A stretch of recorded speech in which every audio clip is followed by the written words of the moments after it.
Hello students, आज हम आपको बताएंगे कि जो ट्रिग्नोमेट्रिक टेबल है उसको किस तरीके से याद रखना है, किस तरीके से माइंड में बिठ जाए। वो इस तरीके से सेट कर देंगे कि आप उसे कभी नहीं भूलेंगे। बस थोड़ा सा हम दिमाग लगाएंगे।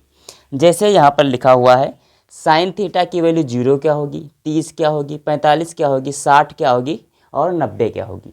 तो हम क्या करेंगे, इनको ऐसे रटने में हमें थोड़ी सी प्रॉब्लम आती है। बट हम क्या करें, एग्ज़ाम में अगर हमें थोड़ा सा ट्रिक मालूम होगी तो हम इनको आसानी से टेबल बना लेंगे और हर प्रकार की वैल्यू निकाल लेंगे। तो हम क्या करेंगे, इसमें क्या करेंगे, यहाँ से स्टार्ट करेंगे। सबसे पहले 0 लिखेंगे, यहाँ पर 1 लिखेंगे, यहाँ पर 2 लिखेंगे, यहाँ पर 3 लिखेंगे, यहाँ पर 4 लिखेंगे। फिर क्या करेंगे, इन सभी को 4 से डिवाइड कर देंगे। ऊपर भी सभी जितने नंबर लिखा है उन सभी में 4 से आप भाग दे दीजिए। उसके बाद क्या करिए, जो नंबर आपने जो ऊपर फ्रैक्शन लिखी है उन सभी का रूट निकाल लीजिए। देखिए, इसका रूट हमने निकाल लिया, इसका भी रूट निकालेंगे, इसका भी रूट निकालेंगे, इसका भी रूट निकालेंगे और इसका भी रूट निकालेंगे। अब आप इसको सॉल्व करते चले जाएंगे और आपको साइन थीटा की वैल्यू 90 तक मिल जाएगी। जैसे यहाँ पर लिखा है 0/4। अगर हम 0 में किसी भी नंबर से भाग करेंगे तो आंसर उसका 0 ही आएगा।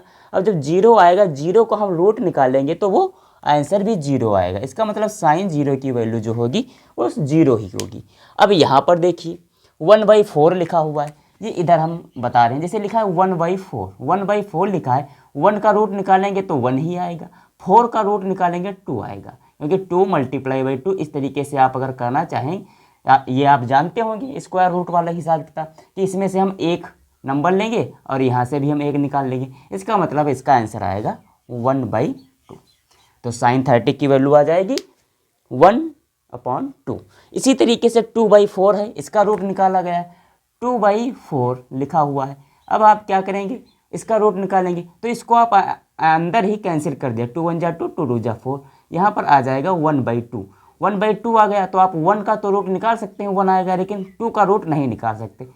तो हम 2 को ऐसा का ऐसा लिख देंगे, तो 1/√2 आंसर आ जाएगा। मतलब 1 का रूट निकल आया है ऊपर, लेकिन 2 का हम रूट नहीं निकाल पाए हैं, लेकिन उस पर हमने डिनोट कर दिया है कि 2 का रूट निकालना है। उसी तरीके से 60 लिखा हुआ है, तो यहाँ पर लिखा है 3/4। तो 3/4 लिखा हुआ है। आप लोग जानते हैं कि 3 ऐसा कोई नंबर, होल नंबर नहीं है जिसको हम आपस में मल्टीप्लाई करें वैल्यू 3 आ जाए। तो हम क्या करेंगे, 3 को रूट के फॉर्म में लिख देंगे और 4 का हम रूट निकाल सकते हैं कि 2 × 2 = 4 आएगा, तो 2 को हम एक बार लिख लेंगे, तो यहाँ पर आ जाएगा √3/2। अब 90 वाला तो आपको याद है कि 4 को 4 से हम डिवाइड करेंगे, आंसर 1 आएगा। मतलब 4 से 4 कट जाएगा, आंसर 1 आएगा। और 1 का स्क्वायर रूट क्या होगा, 1 ही होगा। तो ये तुम्हारी साइन की वैल्यू निकल आई। अब ऊपर वाले का कोई काम नहीं है। अब हम क्या करेंगे, कॉस थीटा में क्या करेंगे, इस वाली वैल्यू को पलट देंगे। ऐसे उठाएंगे इसको और ऐसे पलट देंगे। 90 वाली यहाँ आ जाएगी, 60 वाली यहाँ आ जाएगी, 45 वाली यहाँ आ जाएगी, 1/2 यहाँ पर चली जाएगी, 0 यहाँ पर। इसको पूरी तरीके से इसे फ्लिप कर देंगे। तो देखो 1 यहाँ लिखा है, 1 यहाँ आ गया। √3/2 यहाँ पर लिखा है, √3/2 यहाँ पर लिख गया। 1/√2 यहाँ पर लिख गया, 1/2 यहाँ पर लिख गया और 0 यहाँ पर पहुँच गया। बस कॉस की वैल्यू आ गई। अब tan थीटा की वैल्यू कैसे निकलेगी, क्योंकि tan थीटा का आपका फार्मूला पता है। tan थीटा इक्वल टू क्या होता है, tan theta equal to sine theta upon में आ जाता है कॉस थीटा। तो आप किसी भी वैल्यू, किसी जैसे 0 की वैल्यू निकालना है आप, अब tan 0 की वैल्यू आपको निकालना है, tan 0। तो यहाँ पर क्या करेंगे, साइन 0 लिखेंगे, तो साइन 0 की वैल्यू क्या आ जाएगी, साइन 0 की वैल्यू क्या आएगी, यहाँ पर कॉस 0 की वैल्यू निकालनी होगी। तो साइन 0 की वैल्यू 0 ही आएगी, 0 आएगी भाई।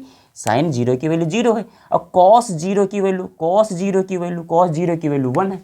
तो इसको हम 0 को किसी भी नंबर से डिवाइड करेंगे तो इसका भी आंसर 0 ही आएगा। अब इसमें देख लीजिए tan 30 की वैल्यू कितनी आएगी, तो tan 30 भाई, tan जब 30 यहाँ पर होगा तो यहाँ पर भी होगा साइन 30 और नीचे भी लिखा जाएगा cos 30। अब देखिए साइन 30 की वैल्यू कितनी है, साइन 30 की वैल्यू ऊपर दे रखी है 1/2, तो यहाँ पर लिखेंगे 1/2। नीचे कितनी लिखना है तुमको, cos 30 की वैल्यू जो कि लिखी है √3/2। इसको आप लोग आसानी से सॉल्व कर सकते हैं। ये तो क्लास 7th का क्वेश्चन है। 1/2 मल्टीप्लाई, ये 2 ऊपर चला जाएगा और ये √3 नीचे आ जाएगा। इसका आंसर आ जाएगा आपके पास 1/√3। उसके बाद है ये 1/2 है, मतलब 1/√2 और 1/√2 मतलब 45 की वैल्यू, इससे ये कैंसिल हो जाएगा, इसका आंसर आ जाएगा आपके पास 1। उसी तरीके से हमें निकालना है tan 60 की वैल्यू। tan 60 की वैल्यू निकालेंगे तो यहाँ पर आ जाएगा sin 60 और यहाँ पर आ जाएगा आपके पास cos 60। अब देखिए sin 60 की वैल्यू है √3/2, √3/2, नीचे कितना लिखा है 1/2, ये ऊपर चला जाएगा मतलब 2/1 हो जाएगा इस तरीके से, तो यहाँ पर आंसर आ जाएगा √3। अब रही बात यहाँ पर कैसे निकालेंगे, tan 90 की वैल्यू कैसे निकालेंगे। यहाँ पर देखिए tan 90 की वैल्यू कैसे निकालेंगे, tan 90 तो आपको पता है sin 90 की वैल्यू लिखनी पड़ेगी, हमें उसमें डिवाइड लगाना पड़ेगा आपको cos 90 से। तो sin 90 की वैल्यू तो आपके पास लिखा हुआ है 1 आएगी, कितना आएगा 1 आएगी, कैमरे में आ रहा है, sin 90 की वैल्यू 1 आएगी। लेकिन cos 90 की वैल्यू यहाँ पर दे रखी है 0, तो 0 जो कि अनडिफाइंड वैल्यू है। अगर कहीं भी आपको कोई भी नंबर अगर वो 0 से डिवाइड किया जा रहा है, 0 से मतलब उसमें भाग दिया जा रहा है, तो वो नंबर अनडिफाइंड होगा, मतलब अनंत हो जाएगा हिंदी में कहें तो। ये इस तरीके से आप इसको अनडिफाइंड की कैटेगरी में डाल सकते हैं। उसके बाद है कोसेक। कोसेक क्या होता है, कोसेक होता है साइन का उल्टा, साइन का जस्ट अपोजिट। ये फार्मूला आपने पढ़ा होगा, cosec theta equal to 1/sin theta, sine theta होता है। अब जो कोसेक थीटा है वो साइन थीटा का उल्टा कर दीजिए, तो साइन थीटा यहाँ पर लिखा है 0, तो देखो कोसेक 0 की वैल्यू निकालनी है आपको, कोसेक 0 की वैल्यू निकालनी है तो हम साइन 0 की वैल्यू उठाएंगे।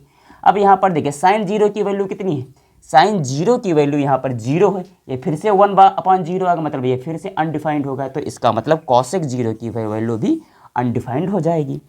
उसी तरीके से अब कोसेक 30 की वैल्यू, जो कि साइन 30 की वैल्यू उल्टा हो जाएगी, तो 1/2 है तो ऊपर चला जाएगा, मतलब उल्टा हो जाएगी ये वैल्यू। उसी तरीके से कोसेक 45 की वैल्यू क्या होगी, जो कि साइन 45 का उल्टा हो जाएगा, तो यहाँ पर ये √2 हो जाएगी। उसी तरीके से कोसेक 60 की वैल्यू जो होगी वो इसका उल्टा हो जाएगा, तो 2 ऊपर चला जाएगा, √3 नीचे आ जाएगी। इसी तरीके से जो कोसेक यहाँ पर है 1, तो इसका क्या होगा 1, ये 1 है भाई, 1 को हम 1 में भाग देंगे फिर से 1 आ जाएगा, यहाँ पर भी 1 आ जाएगा। तो इस तरीके से हमने कॉस की वैल्यू भी निकाल ली। अब बात करते हैं सेक।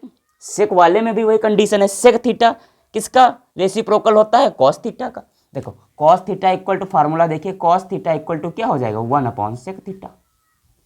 अब इसको भी वही उल्टा करते चले जाइए, तो यहाँ पर लिखा है कॉसेक लिखा है 1, और ये 1 मतलब कि सेक थीटा सेक 0 की वैल्यू क्या आ जाएगी, सेक 0 की वैल्यू 0 आ जाएगी, सेक 0 की वैल्यू 1 आ जाएगी, तो यहाँ पर भी 1 आ जाएगा, यहाँ पर भी 1 आ जाएगा।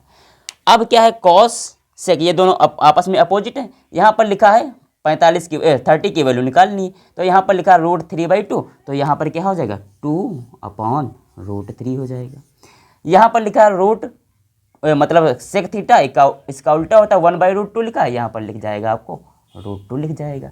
यहाँ पर सेक थीटा है, यहाँ पर कॉस थीटा है, यहाँ पर है 1/2, इसका उल्टा कर देंगे, यहाँ पर 2 आ जाएगा। यहाँ पर थोड़ा सा ध्यान देने की ज़रूरत है, क्योंकि यहाँ पर जहाँ पर 0 लिखा है अगर उसका निकालते हैं तो वो अनडिफाइंड हो जाएगा। कैसे हो जाता है हम बता चुके हैं, जैसे देखो सेक थीटा, सेक 90 की वैल्यू निकालनी है हमें, सेक 90 की वैल्यू निकालनी, तो सेक 90 क्या होता है 1/cos 90, cos 90 होता है। अब 1/cos 90 की वैल्यू कितनी है, cos 90 की वैल्यू यहाँ पर निकालेंगे 0 आ जाएगा, 1/0 ये वाली कंडीशन आती है तो ये अनडिफाइंड होता है, ये आपको पता होना चाहिए। उसी तरीके से कॉट थीटा की वैल्यू कैसे निकालेंगे, कॉट थीटा क्या होता है, ये tan का उल्टा होता है। तो देखो यहाँ पर 0 मिल गया, तो यहाँ पर क्या आ जाएगा, यहाँ पर अनडिफाइंड आ जाएगा। इसी तरीके से ये समझ में आई, इसी तरीके से उस तरीके से ये √3 नीचे है, तो इसमें क्या हो जाएगा √3 ऊपर चला जाएगा, नीचे 1 आ जाएगा, लेकिन नॉर्मली हम 1 लिखते नहीं है। यहाँ पर 1 है, यहाँ पर हमने 1 लिख दिया। यहाँ पर √3 है तो इसका उल्टा कर देंगे 1/√3 आ जाएगा। यहाँ पर अनडिफाइंड है। अब ध्यान दो, या इसका मतलब क्या है 1/0, इसका मतलब क्या है 1/0, ये 0 ऊपर चला जाएगा, तो इसकी कंडीशन बन जाएगी कुछ 0/1, तो इसका आंसर होता है 0 और इसका आंसर होता है अनडिफाइंड। तो यहाँ पर हम फिर से इसको 0 लिख देंगे। तो इस तरीके से आप टेबल याद करेंगे आसानी से याद हो जाएगा। 1-2 बार प्रैक्टिस करिए, याद हो जाए।